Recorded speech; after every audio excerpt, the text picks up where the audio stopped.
safe vehicle for developing and launching these technologies out to the public, and it has got to be very high profile. The reason like a network like yours is so important, Michael, is that the real shield isn't going to be from a tactical armored unit protecting us from doing this. It's going to be from millions of people learning about it and saying, by God, I'm not going to let this one go down. I'm not going to let this get suppressed. And I think that is why what you're doing is so important. One of the reasons it's so important. Yeah, exactly. I have an acquaintance who did create a vehicle that used very little. Like it actually used a 6-volt lamp battery and could go miles and miles with one single charge, and then of course recharge itself. And the CIA confiscated it. They threatened him, well, you want to go to jail for life, or do you just want to give us the technology? I have another friend that did work on a transporter project, and they could successfully transport people from, for instance, the U.S. to Australia in a matter of an instant. Right. And these technologies do exist, and I know they've had anti-gravity, and I think that you're right. I think that to be able to inform people, enough of them at the same time, that they should be living in a George Jetson world, and there's reasons that they don't. Right. They've been, suppressed for a bit too long. Now, I could see them suppressing it if they don't want it weaponized. I could see a lot of good reasons, but at the same time, you look around and you see war and poverty and pollution, the Gulf oil spill, things like the Fukushima. We've been tracking that we're one of the few networks that actually comes up and gets reports out of Fukushima that are real and then reports them. I'm on the west coast of the United States, and the city that's nearest where I live and one to the north of me are the two highest levels of radiation in the rain, way above normal. Wow. So the government, instead of doing anything, they don't even tell people. Instead of doing anything about it, they raised what they call the acceptable exposure levels are so that they would match, so that if anyone checked, they wouldn't worry. Yes, of course. Just change the data point. They do.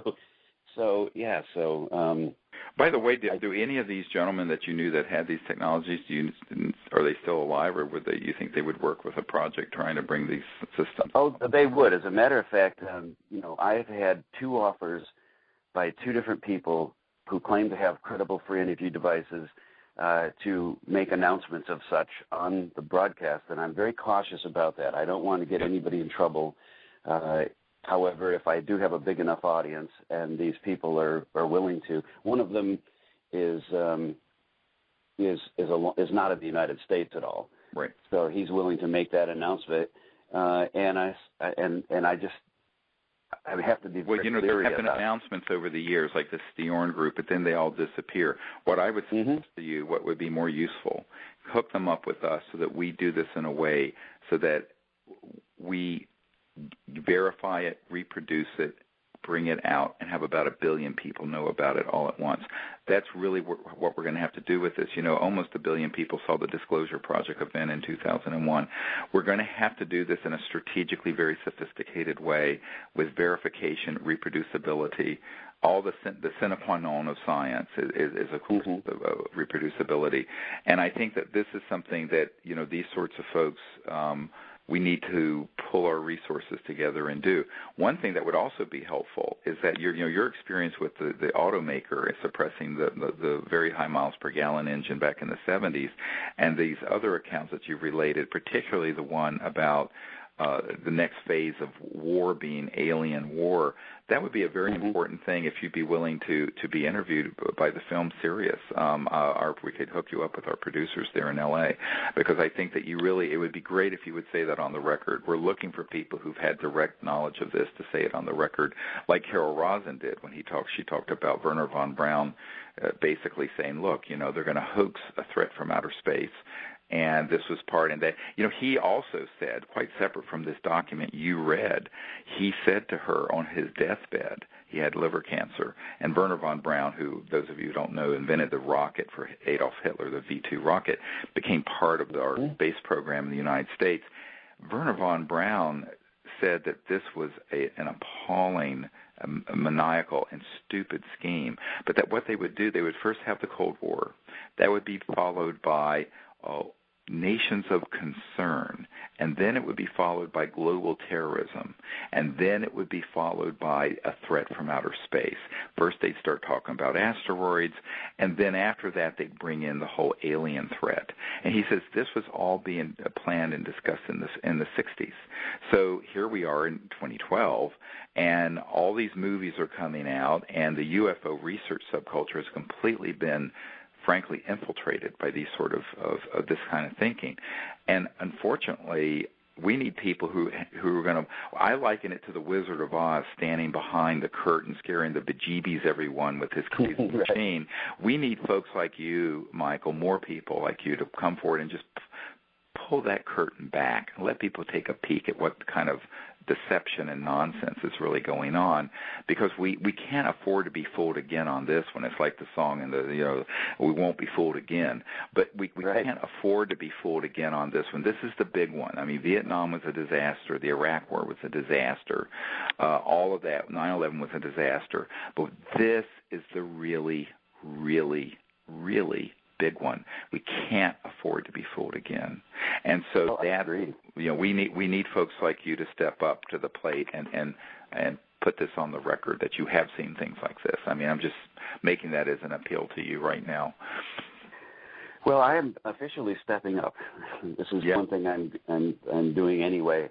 That's why I'm creating this broadcast network. We have some interesting technologies we're going to be releasing too that will free people up from sort of the specter of what's been going on with propaganda or with a repression of access to information. We'll be able to help that out. But yeah, if people knew that when they figured out how we were getting such good gas mileage that they even reformulated the gasoline.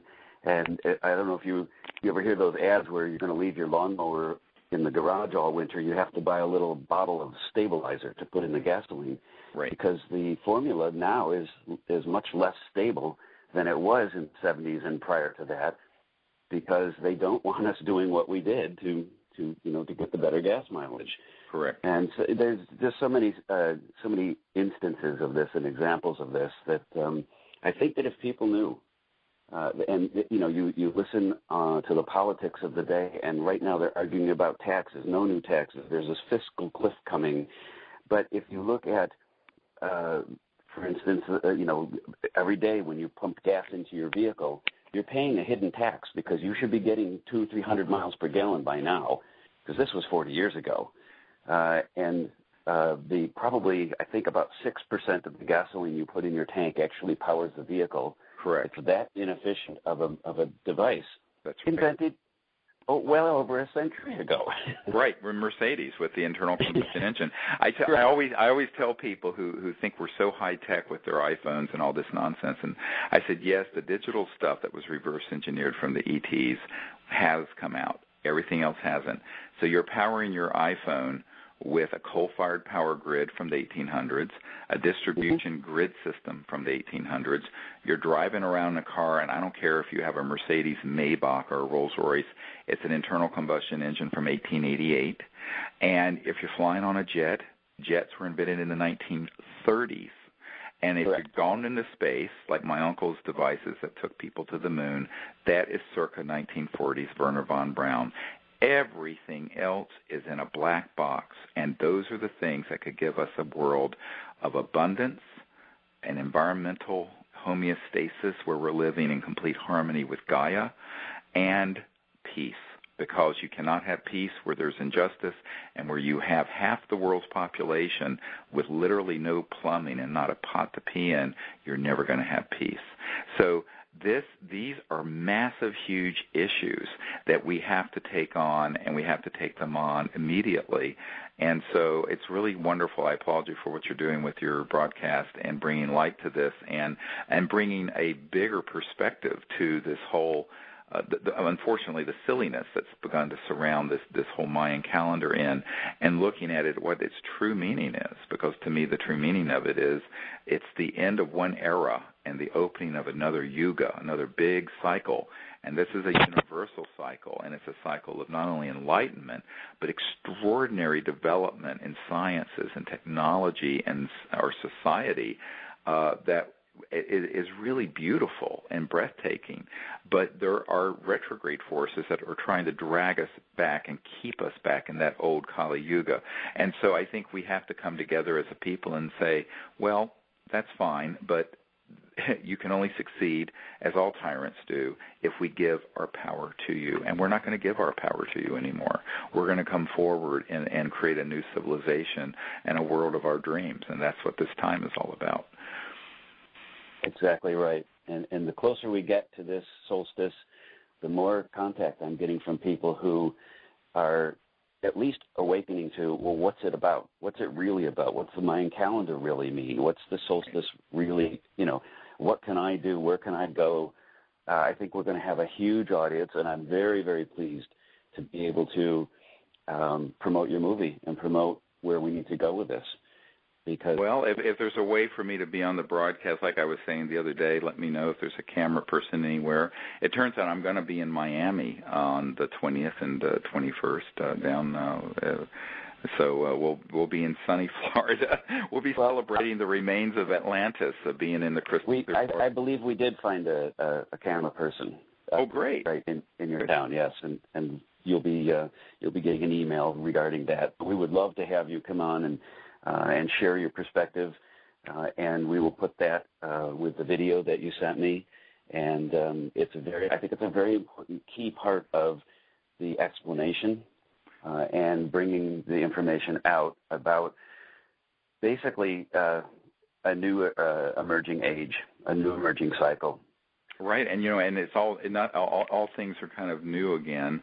One of the things when I was interviewed, there was a History Channel series that some of you may have seen called what was it? I never look at television. Ancient Aliens, and one of the things that they asked me about were the connection. I said, look, I have folks I work with who are under contract to the CIA who have been given devices that are hundreds of thousands and some millions of years old that have been found in archaeological digs on Earth that are technological, that belong to prior civilizations that have been on Earth, and some of them may have belonged to extraterrestrial civilizations.